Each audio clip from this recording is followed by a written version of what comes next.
అయిపోయారంటారు, దేవుని సన్నిధికి దూరం అయిపోయారంటారు. మనము దేవునికి దూరం అయితే పనిష్ చేసే దేవుడు కాదు, శిక్షించే దేవుడు కాదు, బాధ పెట్టే దేవుడు అసలుకి కానే కాదు. ఏ స్థితిలోనైనా నిన్ను ప్రేమించగలిగిన దేవుడు నా దేవుడు. ఏ స్థితిలో ఉన్నను నిన్ను ఆదరించగలిగిన దేవుడు, నిన్ను హెచ్చించగలిగిన దేవుడు, నిన్ను బలపరచగలిగిన దేవుడు, నిన్ను ఆశీర్వదించగలిగిన దేవుడు. దేవునికి స్తోత్రం. మీరు దేవునికి దగ్గరగా రాలేదని, లేకపోతే దేవుని మాట వింటలేదని, లేకపోతే దేవుని మందిరానికి రావట్లేదని శిక్షించే దేవుడు గాని, మరణానికి అప్పగించే దేవుడు గాని నా యేసయ్య కానే కాదు. నీ కొరకు నా కొరకు మరణించిన దేవుడు. దేవునికి స్తోత్రం. నీ కొరకు నా కొరకు ప్రాణం పెట్టగలిగిన దేవుడు నిన్ను నన్ను మరణానికి అప్పగించడం, నీ పశువులని నా పశువులను మరణానికి అప్పగించడం. సాతాను నిన్ను శోధనలో పడేయటానికి, నిన్ను బలహీనపరచడానికి, ఆత్మీయంగా, ఆర్థికంగా, శారీరకంగా నిన్ను నన్ను మనందరినీ కూడా బలహీనపరచడానికి సాతానుగాడు మన కిటికీ లెక్కున్నాడు. వాడు చేసే పనులు, ఆ సాతాను యొక్క శత్రువు యొక్క పన్నాగాల నుంచి, ఆ యొక్క శాప బంధకాల నుంచి, ఆ మరణ బంధకాల నుంచి, లేకపోతే ఆడు మన మీద ప్రయోగించే ఆ ప్రయోగాల నుంచి నీవు నేను బయటికి రావాలంటే, నీవు నేను మన కుటుంబాలు మన బిడ్డలు హెచ్చించబడాలంటే, దీవించబడాలంటే ఈ రాత్రి కాల సమయంలో నేను మూడు మాటలు చెప్తాను మీతో.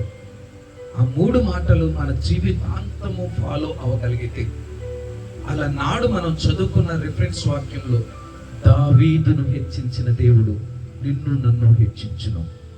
ఆమేన్. నీ బిడ్డలను నా బిడ్డలను కూడా నా దేవుడు హెచ్చిస్తాడు. దేవునికి స్తోత్రం. మనము ఆశీర్వాదాలు యెహోలోక పరంగా మనం చూస్తూ ఉంటాం, కానీ మొదటగా మనం చూడాల్సింది పరలోకం వైపు. నా నీతిని, నా రాజ్యమును మొదట వెతుకుడి, అప్పుడు మీకు ఏమి కావాలో అవన్నీ కూడా అనుగ్రహించబడును. ఆమేన్. మనం అందరం కూడా ఏం వెతకాలి? ఆయన నీతిని, ఆయన రాజ్యం. నాతో చెప్పండి, ఏం వెతకాలి మనము? ఆయన నీతిని, ఆయన రాజ్యమును మనం వెతకాలి. ఆమేన్. ఆయన నీతిని, ఆయన రాజ్యమును వెతికే వారుగా మనం మారుదుము గాక.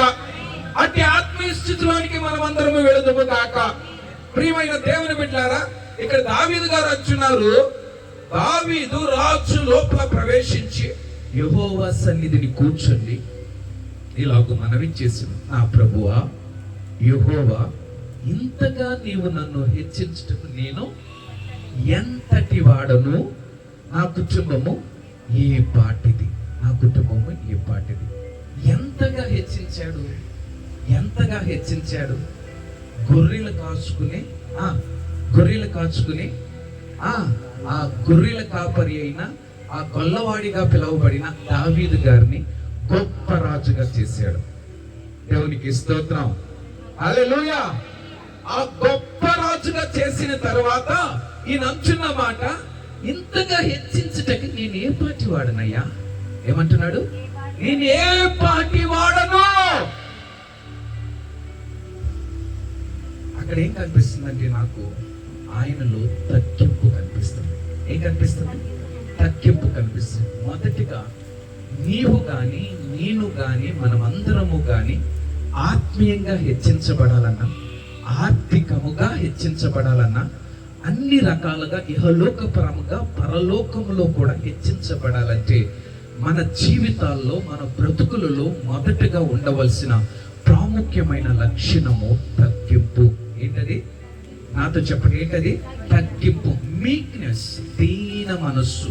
దానికంటే ముందు ఆ మీక్నెస్ ఉంటే మనకు ఆటోమేటిక్ గా తగ్గింపు వస్తుంది. అందుకని పరిశుద్ధ గ్రంథంలో తనను తాను తగ్గించుకునివాడు, ఏమండి, తనను తాను తగ్గించుకునివాడు హెచ్చింపబడు.